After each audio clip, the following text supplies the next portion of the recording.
All right, fam. Today is for the newbies who are all like, I don't know what that is. What is that? Teach me. And for the old dogs who want to learn a new trick. Today we are going to talk about floating. Floating. That is where you do not pinch your fabric in the hoop. Today we're going to do a tea towel. And I'm going to float this bad boy and show you how to get centered and aligned and not panic and not worry. So you're going to hoop some medium to heavyweight cutaway stabilizer into your hoop, and you're going to make sure that's all nice down and tight. Then when you got your hoop, you should have gotten a little template like this little bad boy, and you are going to line it up. It's got little cutouts right here and right here and right here and right here. And then it's got little ridges, and you just slide it in and you make, you find a pencil that is not broke.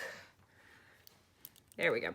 And you use these little holes to put your guidelines. See, they're guiding me. And you pop that bad boy out, and then you take a ruler and you draw your line. You line up all three of those. Ooh, that's too big. Look at me. That's okay. I have all the rulers. There we go. You're gonna line up those, and that one's not big enough. Good Lord. It's one of those days, isn't it?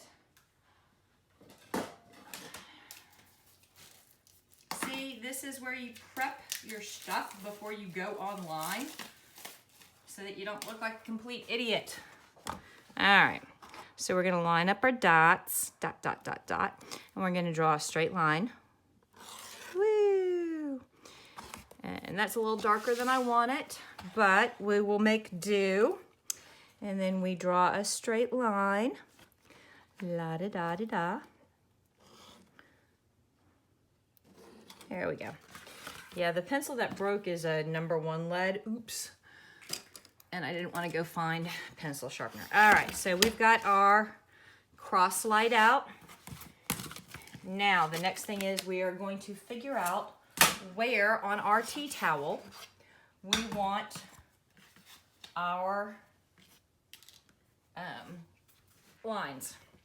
So, the first thing you always want to do on your tea towel, or anything you're floating, is you want to iron it out. And I like to starch. I like to starch my tea towel like they are jeans in Texas in the 80s. You want it as stiff as a pastor's collar. You want more starch than the potato stall at an Irish festival. Then you want to figure out where on your tea towel you want your design. I want the end of my design at about 3.5 inches from the bottom. And I'm working on the back, guys. I'm working on the back. About 3.5 inches. Well, this design, and before you perverts go all off the rails, it's an Alice in Wonderland thing. Get over yourself. That design's about 4 inches. It's actually 4 3/4 inches by 7 inches. So this is about 2 inches from here to here, and I want it 3.5 inches up. So that's gonna be about 5.5 inches from the bottom.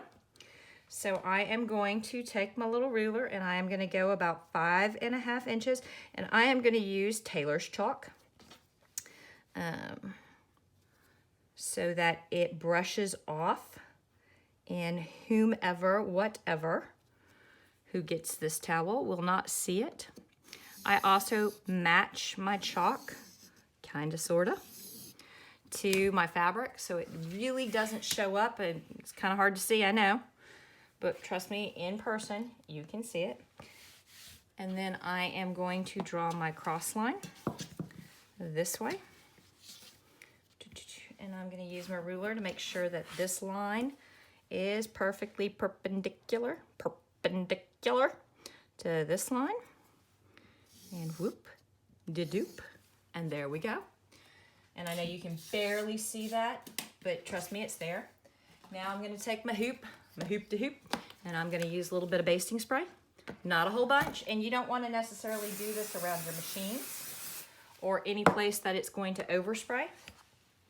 And now what I like to do is I like to fold lightly along the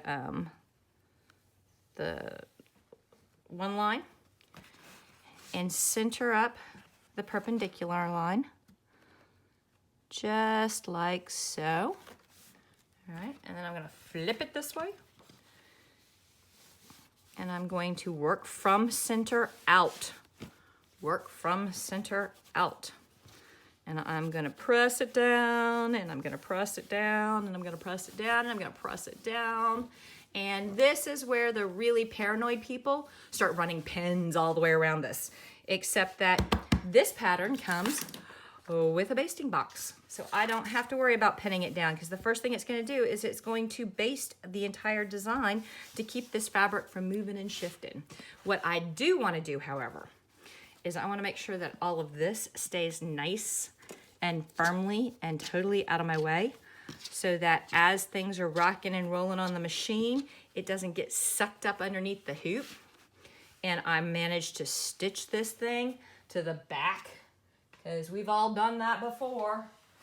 And you get all the way done and you're like, oh, it's perfect, it's wonderful, I love it. And then you go to take it off the hoop and it's sewn to the hoop.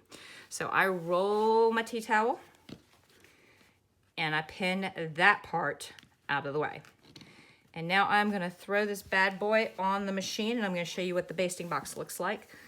Because with a basting box, you don't have to worry about pinning. Back in 2 seconds. Oh my God, that wasn't even 2 seconds. All right, we're back. So there's my basting box. That is going to take the place of pinning this whole bad boy.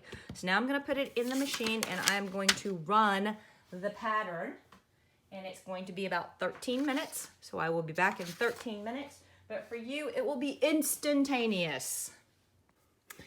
And so here we are, me lovelies, all nice and stitched out.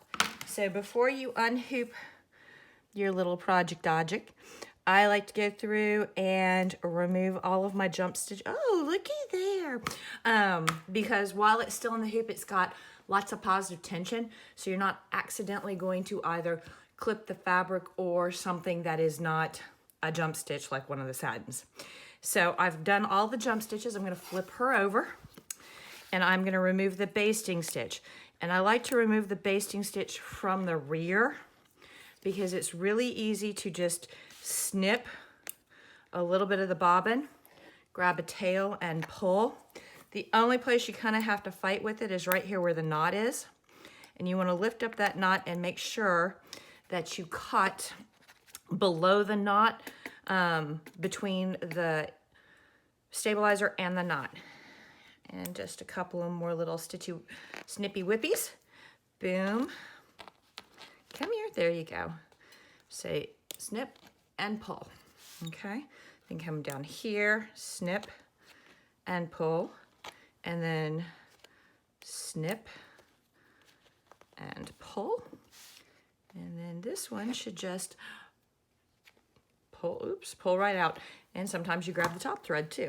We're gonna flip her back over, boom, and make sure that we pull this up nice and easy. Now, one last inspection. Nope, nothing else needs to be, well, there's a little piece of thread that got caught. All right, now we're going to take our pins out so that when we unhoop, we don't accidentally put any pull on something that shouldn't be pulled. And we're gonna pop that out just like so. And now we're gonna lay it flat. Yeah, look at all of the fuzzy wuzzies. Flip her over. Now, various schools of thought when trimming your stabilizer away. Some people think, oh, we're gonna go exactly 1/4 of an inch all the way around. And that's great, and that's fun, and that's fantastic if you are that good at cutting and you have that kind of time. I do not have that kind of time. So I usually 1/8 of an inch to 1/4 of an inch away from, and I try to do it as a box. I try to square it off to make it look as all professional as possible. And again, there is no law that says you can't go and follow all the way around. This is just me. But I like to take as much of this nasty away as I can without eating up an inordinate amount of time. Woo! There we go. One last one. And now, of course, we are going to, ooh, that's a little curved. I don't like that. There we go. We are going to go ahead and iron this again. You want to, if you're using a super hot iron, be careful over your stitches, because if you're using a type of thread that melts, like a nylon or a poly or a rayon, you don't want to melt your stitches. But we're going to press all of our hoop burn out. And you are either done at this point, or you can do one more finishing touch. This is an iron-on backing. This one is Tender Touch. And what you would do is you would trim this to about 1/4 of an inch larger than your stabilizer. And you would iron it onto the back. Okay? And that's going to keep the back of your embroidery from fraying out or catching, and it just gives it a nice finished look. You don't have to do that, and since this is just a photography sample for me, the only person that will ever use this is going to be me. And if I, beat it up and abuse it, A, I've got about 30 others of these, and B, I can make another one.